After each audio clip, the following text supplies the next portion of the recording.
Hola, hola, hola, hola. Les habla Carlos Jiménez y estamos una semanita más con ustedes aquí en Hacedores del Cambio.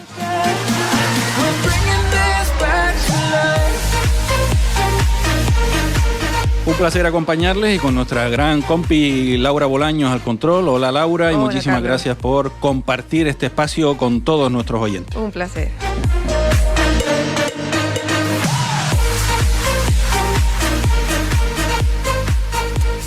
Y bueno, empezamos siempre con una reflexión. La reflexión hoy va de el mayor autoengaño. Medir tu vida con la de los demás. Hay un autoengaño que se ha vuelto cada vez más común, pero que rara vez identificamos como tal. No es evidente, nos genera rechazo inmediato y de hecho muchas veces lo normalizamos.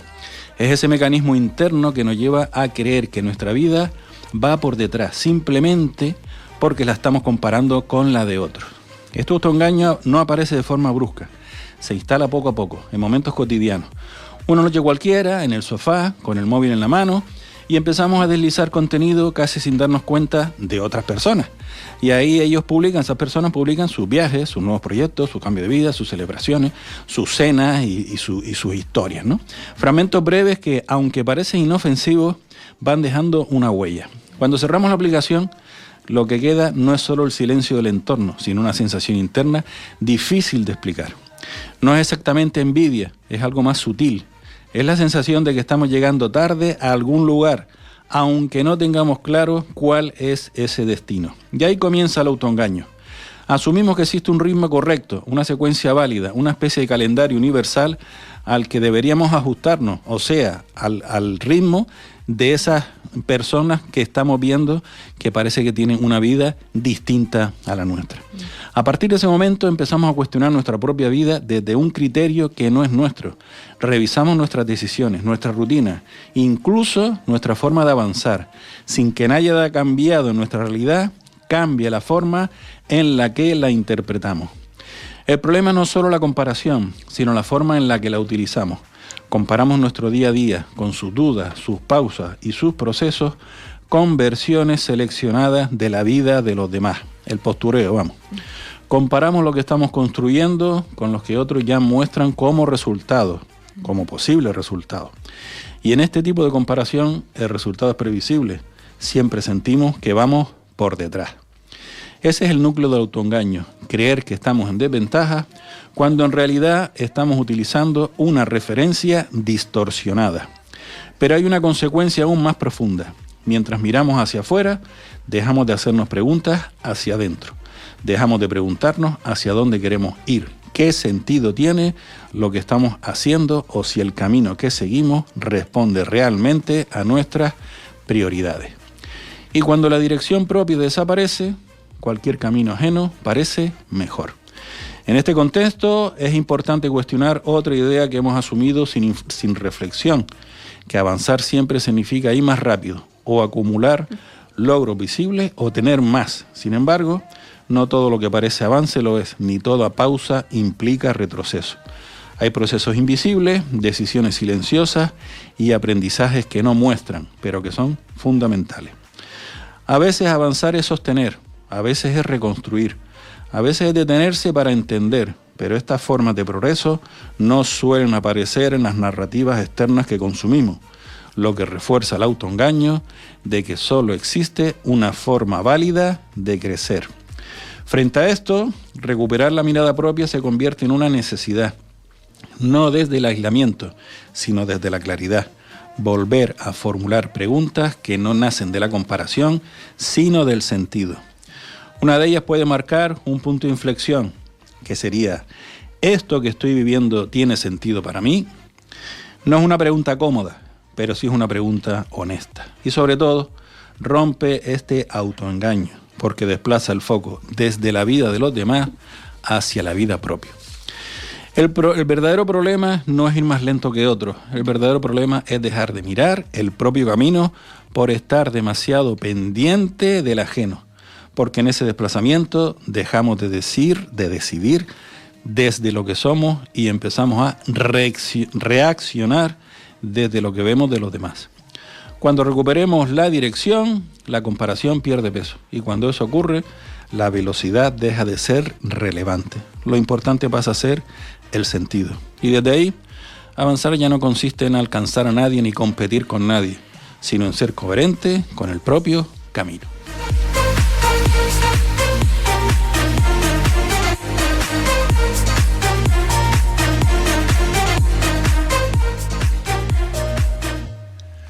Bueno, Carlos, como todas las semanas que estamos en directo, la reflexión siempre nos lleva a una pregunta, que es la que le vamos a hacer a los oyentes. Y le preguntamos, ¿en qué momento dejaste de mirar tu camino por mirar el éxito de los demás? Y esta pregunta la pueden responder en info@hacedoresdelcambio.com. info@hacedoresdelcambio.com. Ahí pueden escribirnos y contarnos su experiencia y la compartimos aquí en antena. Sí, porque seguramente no serán los únicos que le han pasado. Claro que sí, seguro son experiencias y el compartir siempre, como digo yo, enriquece. Siempre que analizamos las cosas desde un punto de vista de aprender y mejorar, siempre nos enriquece. O sea que compartamos, que siempre nos viene bien. Siempre bueno.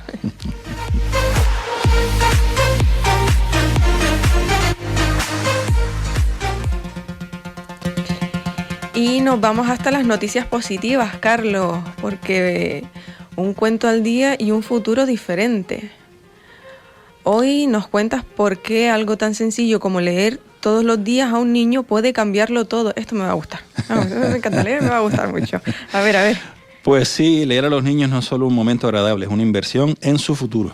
Estamos hablando de en muchas situaciones de los padres y las madres que por las noches le leen un cuentito o a media tarde, en fin, se reúnen, que muchas veces por esta falta de tiempo y por esa inmediatez y por este no tener tiempo que decimos, ¿no? Cuando qué importante es tener estas paradas con nuestros hijos, ¿no? Y si además es una lectura, pues mejor para todos, ¿no? Bueno, el economista y premio Nobel James Heckman ha demostrado que los primeros años de vida son clave para el desarrollo de habilidades como el lenguaje, la atención o la gestión emocional. Qué importante esto. Y uno de los hábitos más poderosos también, uno de los más sencillos, leer con nuestros hijos. No solo mejora su vocabulario, su capacidad de aprendizaje, también fortalece el vínculo, la empatía y su seguridad emocional. Porque a veces el mayor impacto no está en lo complejo, sino en lo constante. Leer hoy es construir su mañana. Y aquí añadir que nosotros en nuestro proyecto de Hacedores del Cambio, la Asociación Hacedores del Cambio, tenemos un proyecto de fomento de la lectura. Entonces hemos creado una serie de cuentos, un par de libritos, que si hay alguien interesado los podemos regalar, tendrían que venir aquí a la emisora a recogerlos, nos mandan un correo a info@hacedoresdelcambio.com, yo les dejo los libritos a nuestra compi Laura, ya les diríamos en qué horario pueden pasar a recogerlo y bueno, todas las semanas podemos entregar 2 o 3 libritos que les pueden ayudar a tener esas conversaciones, ¿no? Esos cuentos, esas lecturas tan personales y tan cercanas que podemos hacer con nuestros hijos, ¿no? Ya saben, un correo info@hacedoresdelcambio.com, les contestamos y ya Laura pues ya les dice en qué momento pueden pasar a recogerlo. Sin problema. Y esto viene hilado a la pregunta que nos hacemos ahora. ¿Por qué es más fácil dar armas que dar libros? Qué pregunta tan potente, tan fuerte y que tanto nos tiene que hacer reflexionar, ¿no?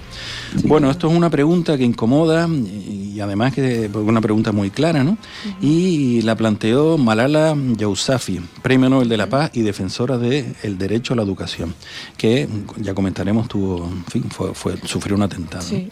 ¿Por qué es tan fácil dar armas y tan difícil dar libros?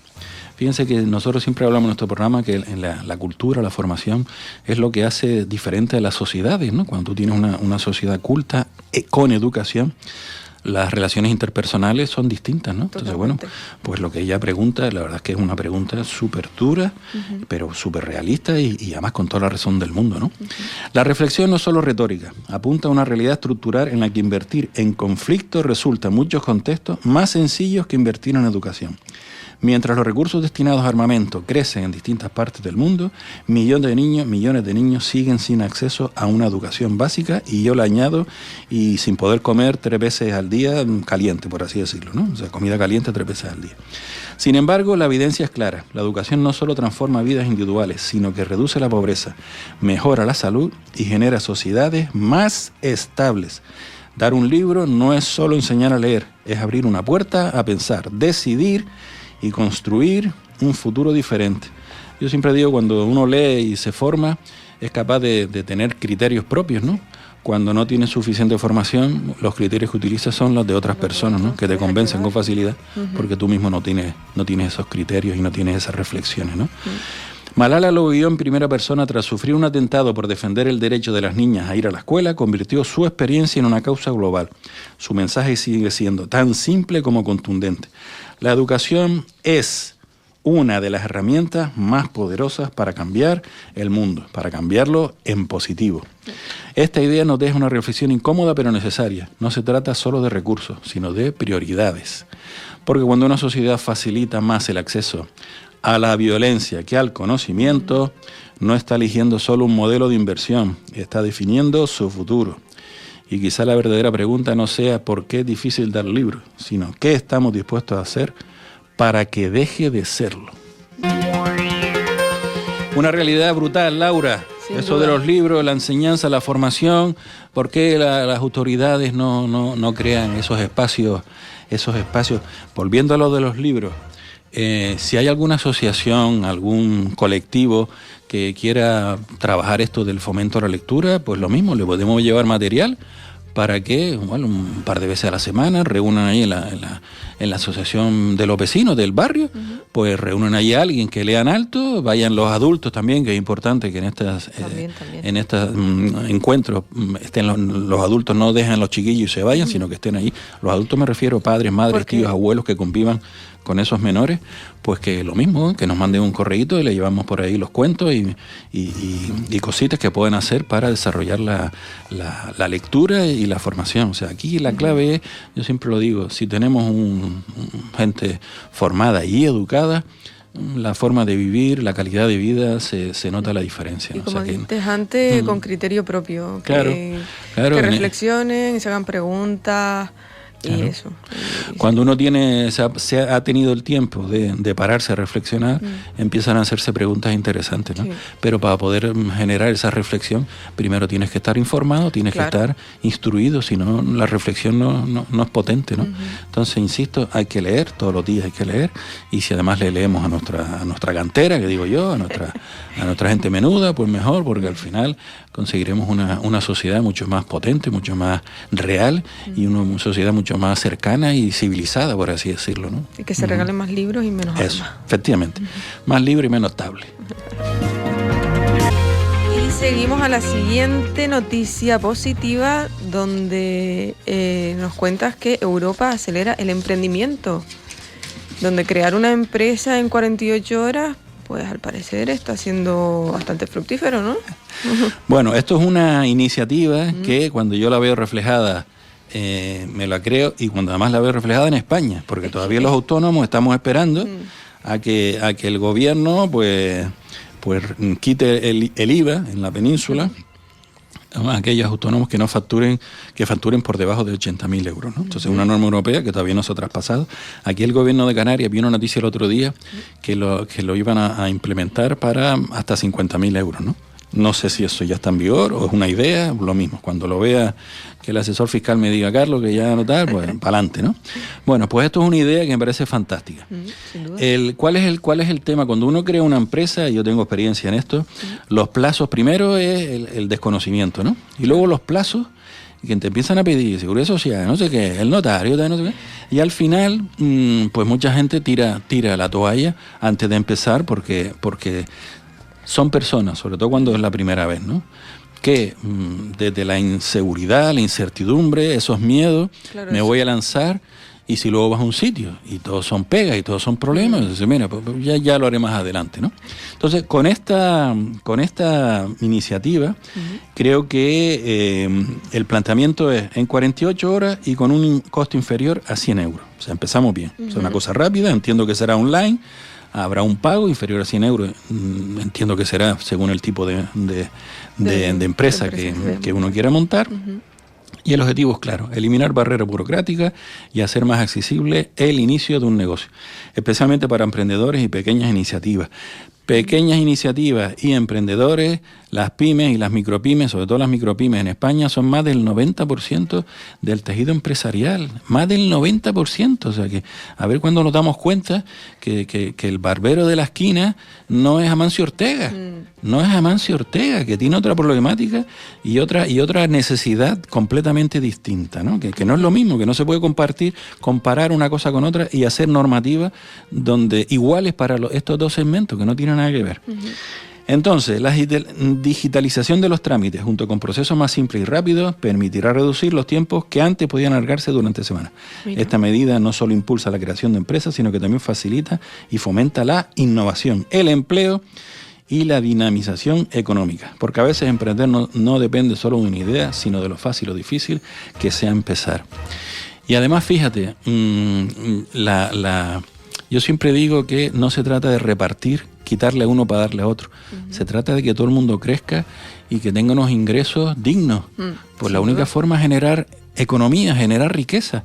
Entonces, la economía y la riqueza no la crea la administración, la crea la sociedad a base de empresas, de autónomos, de emprendedores, de pequeños comercios, que son los que hacen que se produzca un intercambio de productos o servicios por dinero, y eso es economía. La administración no crea economía. Lo único que hace es, cada vez que interviene y se hace más grande, es empobrecer al país, y esta es la realidad. Entonces, con unos límites, evidentemente, pero hay que dejar que el mercado se desarrolle y no ser tan intervencionista, porque si no la gente no... Yo conozco mucha gente que dice, Carlos, montaría una empresa, pero chicos, es que lo están poniendo tan difícil. Otros amigos también dicen, mira, necesitaré una persona para crecer. Le digo, pero no me compensa porque la problemática que me supone el contratar a alguien, la dificultad de los problemas, los costes, etcétera, etcétera, por no decir hablar de otras cosas. Dice, chicos, prefiero ganar menos y vivir más tranquilo.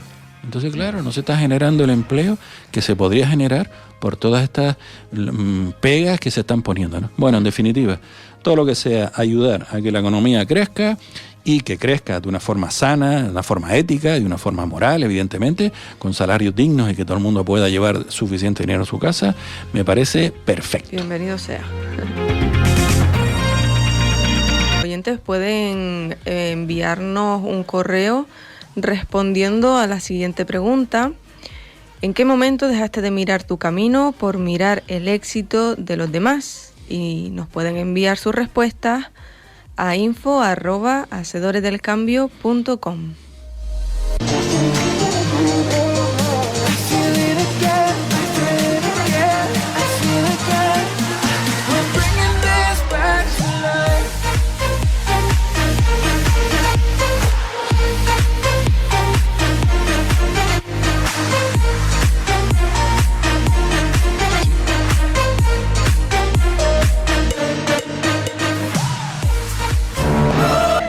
Con este despertar, así, pasamos a sonrojo público, porque hay comportamientos que igual no son delitos, pero sí dicen mucho de esas personas. Y hoy hablamos de... ¿De qué hablamos, Carlos? De todas esas personas que ponen en riesgo a otras por sacarse una foto o vivir una supuesta experiencia. Bueno, esto lo hemos vivido recientemente aquí en Canarias con la borrasca esta Teresa, donde se han visto pues, el rebozo de presa, el correr de los barrancos, situaciones complicadas a veces, y también se ha visto a personas pues que estaban haciendo footing, que estaban corriendo, y pues decidieron cruzar el barranco, que estaba crecido, con un agua, en fin, fuerte, porque tenían que seguir con su rutina. O personas en el borde de del mar, en los acantilados estos, donde el mar son olas inmensas y golpean, pues justo en el bordecito, a pique de que venga una ola y lo arrastre, ¿no? Entonces, estas personas que no sé qué tienen en la cabeza, la verdad, porque realmente por sacarse una foto o por supuestamente vivir esa experiencia, a mí me hubiera gustado ir también a ver, correr los barrancos y por el centro de la isla, ¿no? Pero hombre, si estoy viendo que hay desprendimiento, vi una piedra, que aquello era un camión, la piedra aquella era el tamaño de un camión, que tuvieron que llevar un tractor de esto con una pica de esta para destrozarla.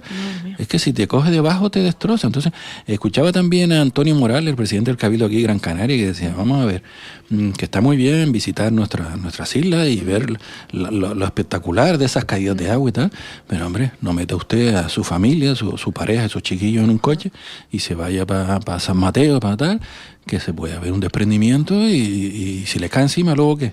Que es el Cabildo el que no pone, no cuida las carreteras. Y si pasa algo grave y hay que ir a rescatarlo, esas personas que están haciendo esa función, ese trabajo, que hay que agradecerles todo ese gran trabajo que hace de rescatarlos, también se juegan la vida. También se ponen en riesgo, sí. Claro, y entonces esta persona que me rescaten, ¿no? Otra persona también, senderista, lo tuvieron que rescatar con un helicóptero. Un helicóptero. Se sabía ya la borrasca, se sabía los vientos, se sabía la lluvia.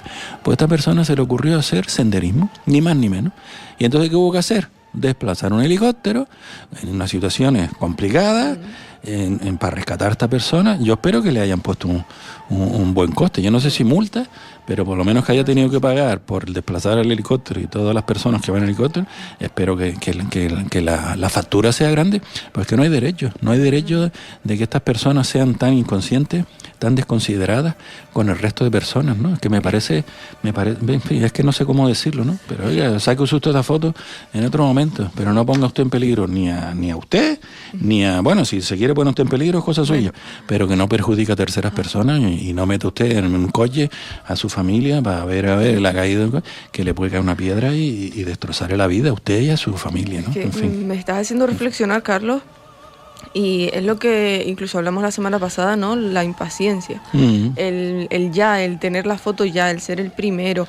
El postureo, muchas veces un tema vamos a ver, el barranco no se va a ir de ahí. Igual se seca dentro de mucho, pero dejemos que pase todo esto. Claro. Y que las cosas se controlen, exacto. Que si ha habido algún desprendimiento, pues se arregle. Y además, los técnicos inspeccionen que eso está seguro y que se puede abrir la carretera con tranquilidad. O aseguren y chicos, la zona. Y si no ves la catarata a pleno rendimiento, pues la ves con menos agua. Pero hombre, no primero, repito, no pongas en riesgo a tu gente, a tus seres queridos, y no pongas en riesgo a los profesionales que se tienen que jugar la vida por tú hacerte una fotita o por tú disfrutar de una experiencia, llamada experiencia, de ver esto, ¿no? Bueno, me parece indignante y me parece poco educado y, en fin, y poco respetuoso con los demás. Le viene que ni al pelo esta musiquita ahora a la sección de Nos Extinguimos. Pues sí. Porque bueno, como has visto también lo puedes hilar a la anterior. Esta sería la otra cara de la moneda. Exacto. Pero es que ahora nos vienes a contar una historia de la que nos deberías hacer reflexionar. Porque hasta dormir a un bebé se convierte en un negocio. Pues sí. en este mundo de la inmediatez, yo creo que todo esto está viciado por las grandes plataformas estas de venta, ¿no? Amazon, Shein y todo esto, ¿no? Que permiten comprar aquí en Canarias con muchas más dificultades, a pesar de ser región ultraperiférica y tener nuestro red y tal, pues al final es más complicado comprar aquí desde Canarias que desde otro punto de Europa. Y bueno, esto de compro, me lo trae a mi casa, lo devuelvo si no me gusta y tal, ha generado una sensación de que se puede comprar todo y además de forma inmediata, ¿no? Bueno, pues el colmo, para mí, ¿no? Que es cuando vi esta noticia, es que hasta dormir un bebé se convierte en un negocio. En los últimos años ha surgido una tendencia que, como mínimo, invita a reflexionar. Cada vez más familias están contratando lo que se conoce como sleep coach. Esto entiendo que hay más familia y entiendo que se habrá todo por el tema de los americanos, ¿no? Pues ya solo el nombre, Sleep Coach, ya, o sea, mentores del sueño, ¿no? Algo así, ¿no? Profesionales que enseñan a los bebés a dormir y en muchos casos también a los padres. A los padres habría que enseñarle otras cosas, aparte de dormir, pero bueno, eso será para otra sección. Este servicio está documentado en países como Estados Unidos, Reino Unido. Puede costar desde unos cientos de euros hasta más de 2.000. Incluye asesoramiento personalizado, seguimiento e incluso acompañamiento nocturno, con un objetivo claro, que el bebé duerme mejor y con ello mejorar la vida familiar. Hasta aquí podría parecer una solución más dentro de una sociedad que busca eficiencia. Sin embargo, la pregunta de fondo es otra. ¿En qué momentos empezamos a externalizar aspectos tan básicos de la vida cotidiana como el dormir? Yo puedo entender que si la pareja trabaja y no tienes con quién dejar a los niños, bueno, contratas a alguien para que, tal, o oye, quieres salir y pasar una noche, ¿no?, de pareja solo, que también tienes derecho, pues contratas a una niñera, un niñero, lo que sea. Claro, exacto. Entonces, hasta ahí, bien. Pero, hombre, esto ya, el tema del sueño, me parece ya, ¿no? Dormir un bebé no es solo una técnica, es vínculo, es presencia, es aprendizaje compartido. Convertirlo en un servicio plantea una cuestión incómoda. Si le digamos incluso esto, ¿qué experiencia estamos dejando de vivir? No se trata tanto de juzgar como de observar el contexto. Vivimos en una sociedad acelerada, donde el tiempo escasea y las soluciones rápidas se han convertido en normas. Pero quizás hay una cosa que, aunque se pueda convertir en negocio, no debería dejar de ser humana. Yo entiendo que, yo también, cuando mis hijos eran pequeños, había noches que eran insufribles, te daban ganas, no lo voy a decir porque eso me llevan a la cárcel, pero te daban ganas de, oye, que no se callaba, y le cambiabas el pañal y un poquito, y los paseaba y horas, ¿no? Te dan ganas, pues eso, ¿no? Pero, hombre, al final, esto que estoy recordando, pues ahora me hace gracia, ¿no? Sí. Fue una situación incómoda por mi parte, para mis hijos entiendo que también, porque si estaban llorando era porque tenían cierta incomodidad, no se sabe el qué, pero tendrían cierta incomodidad, igual tenían gases, no lo sé. O esa noche tenían una mala noche, como podemos tener todos, ¿no? Pues eso es una experiencia que también se vive, ¿no? Y sobre todo cuando estás durmiendo un niño pequeñito, y, lo miras a los ojos, te mira, eso transmite incluso hasta energía y esas hormonas que se activan en el cerebro de cada uno de las dos personas, ¿no? Pues todo eso, si lo contratas a un tercero para que lo haga, pues chicos, pues ¿qué quieres que te diga, no? Me parece que esos momentos son tan íntimos y tan familiares que no, yo no le veo el sentido, ¿no? Por eso digo que, en fin, ya como digo siempre, ¿no?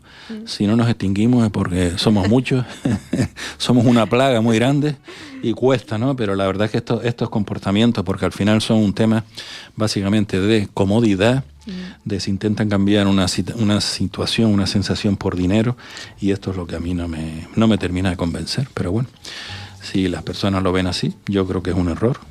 Los hijos hay que vivir esta experiencia, aunque sean incómodas, porque al final refuerzan la familia y el afecto familiar, todas estas cosas. Desde la incomodidad, sí, pero al final esto es lo que hace familia. Y ahora llegamos hasta nuestros hacedores y hacedoras del cambio. Sí. Porque hay personas que no esperan a que alguien más resuelva el problema y simplemente hacen. Por eso son hacedores y hacedoras, porque hacen cosas. Hacen cosas. Y en este caso, Carlos, nos vienes a hablar de mujeres que construyen su futuro, de una casa a un movimiento.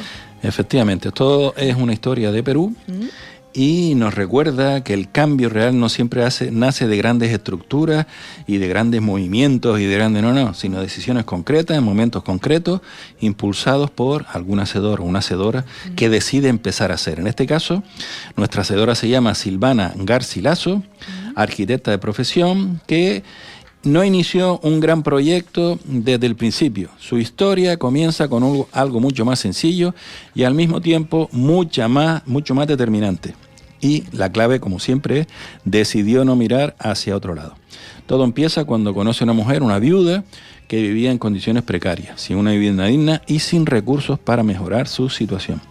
Lo que para muchos habría sido una escena más dentro de una realidad compleja y una realidad que probablemente cada vez es más visible, para Silvana se convirtió en un punto de inflexión. En lugar de limitarse a observar o a sentir una empatía pasajera, decidió implicarse y ayudarla a construir su casa. Sin embargo, lo verdaderamente transformador no fue la construcción de esa vivienda en concreto, sino la reflexión que surgió a partir de esa experiencia. Silvana comprendió que el problema no era únicamente la falta de infraestructura, sino de la dependencia estructural que muchas mujeres enfrentaban a no tener acceso a conocimientos técnicos ni a herramientas que les permitieran generar autonomía económica, sobre todo, ¿no? A partir de esa toma de conciencia nace Mujeres en Construcción, una iniciativa que ha formado a cientos de mujeres en albañilería, uso de herramientas y habilidades relacionadas con la construcción. Este aprendizaje no solo les permite participar activamente en la mejora de su propia vivienda, sino que también abre oportunidades laborales y fortalece su independencia económica, que es la clave que digo siempre. Tenemos que hacer crecer, ayudar a la gente para que crezca, no repartir, sino ayudarle a que crezca. El impacto del proyecto va más allá de lo material. Aprender a construir implica, en muchos casos, cambiar la percepción de estas mujeres tienen sobre sí mismas y sobre su capacidad de acción. Pasan de ser receptoras de ayuda a convertirse en agentes activas de su propio entorno, de su propio desarrollo. Y en este proceso no solo se levantan paredes, sino se construyen historias personales marcadas por la vulnerabilidad. Esta historia invita a cuestionar una idea habitual, que el cambio social requiere necesariamente grandes inversiones o estructuras complejas. En muchas ocasiones el verdadero punto de partida es una decisión individual, sostenida en el tiempo, que genera a su vez un efecto multiplicador. Silvana no solo ayudó a construir una casa, ayudó a construir una posibilidad, y esa diferencia es la que convierte una acción puntual en un verdadero motor de cambio. Porque en ocasiones el primer ladrillo no solo sostiene una vivienda, también sostiene una nueva forma de vivir. Fíjate lo importante de esto, ¿no? O sea, a estas mujeres se les dio herramientas para que luego pudieran ellas a su vez fabricar otras casas, cobrar por ese trabajo y darle esa independencia económica y ese crecimiento personal y profesional, ¿no? O sea, la clave es, empiezas primero, te ayudo a arreglar tu casa y a partir de ahí, oye, y si esto lo extrapolamos a muchas más mujeres que estén dispuestas a aprender este tipo de oficios para poder labrarse un futuro personal y profesional digno y, oye, pues para adelante, me parece fantástico este empoderamiento y formación, como siempre. Hay que formarse, hay que aprender a hacer cosas. Si no sabemos hacer nada, ¿por qué nos van a contratar? Si no sé hacer nada, ¿por qué me van a contratar? Hay que formarse, hay que tener claro ese propósito en la vida y luchar y trabajar para conseguirlo. Y llegamos a la sección de píldora de educación financiera, donde cosas que he aprendido gestionando mi dinero, por si te puede servir. Exacto. Es decir, en este caso, tú, Carlos. Cosas que has aprendido. Claro, yo evidentemente no soy asesor fiscal, no soy economista y evidentemente no voy a dar aquí indicaciones ni ideas relacionadas directamente con esto, que no soy un experto. Lo que sí voy a contar es mi experiencia. Yo cuento mi experiencia, que es lo que yo he vivido, y si le ayuda a los demás, pues fantástico, y si no, pues lo siento, pero yo cuento lo que he vivido y me ha funcionado. ¿Qué es una de las cosas que yo aprendí hace ya muchos años? Que si no lo ves, no lo gastas. Ese es el planteamiento. ¿Qué quiero decir con esto? Ahorrar no siempre es un problema de disciplina, muchas veces es un problema de sistema. Un truco sencillo que puedes aplicar desde hoy es automatizar el ahorro. Es decir, cuando tú recibas un ingreso, directamente separa una cantidad para ahorrar. ¿Qué es lo que solemos hacer normalmente? Gastamos todo lo que tenemos que gastar y si queda algo, lo ahorramos. Como normalmente vivimos al día, porque no tenemos este concepto de ahorro, pues nunca tenemos para ahorrar. Entonces aquí de lo que se trata es que no esperar a ver qué nos queda al final, sino yo recibo el ingreso, la nómina, lo que sea, el día 1, pues el día 1 a las 12:15, si lo recibo el día 1 a las 12, separo 1 euro, 10 euros, 5 euros, si tengo otra cuenta lo meto en otra cuenta, si no cojo una botellita de agua de Firga, le hago un agujero y lo voy metiendo ahí, para que eso se convierta en un hábito que nos permita ser conscientes de que todos los meses tenemos que hacer un apartado, porque si vivimos al día es imposible crecer. Así de claro, si las personas no nos mentalizamos, tenemos que ahorrar un poquito. No digo, claro, Carlos, que gano X dinero y tal. Chicos, 5 euros al mes, y tampoco te estoy diciendo que metas 200 porque no los tienes. Pero acostúmbrate a separar desde el primer momento una cantidad cuanto más grande mejor, pero que sea algo significativo, claro, para que... con lo que cobra o con lo que se ingresa y se vaya a gastar. Efectivamente. Entonces, esto lo dejamos ahí en un apartado, es una reserva que tenemos para un imprevisto, para algo en el futuro, para que luego, en vez de pedir un préstamo o cargar la tarjeta, nos vamos a comprar no sé qué cosa, pues lo podamos pagar de contado y no entramos en esta rueda del préstamo, de las tarjetas y de los temas. O sea que ahorrar consiste en separar desde el principio una pequeña cantidad que nos permita esa independencia financiera al cabo de un tiempo. No hacernos ricos, porque eso para mí es un objetivo ridículo, sino independencia financiera, que es distinto, pero seremos mucho más felices.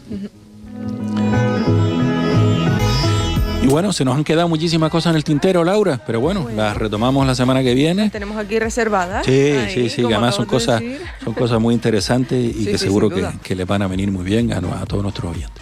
Bueno, pues una semanita más, nos despedimos. Carlos Jiménez, Laura Bolaño, un placer estar aquí en Hacedores del Cambio, un placer que nos escuchen, un placer que nos pongan atención, que es importante, y los invitamos a que nos manden un correíto a info@hacedoresdelcambio.com con aquellas cositas que ustedes consideren interesantes. Y si quieren los libritos estos que les decíamos de cuentos, escríbanos también, que Laura también les dirá cuándo pueden venir a recogerlo. Un placer y hasta la semana que viene. Sean felices.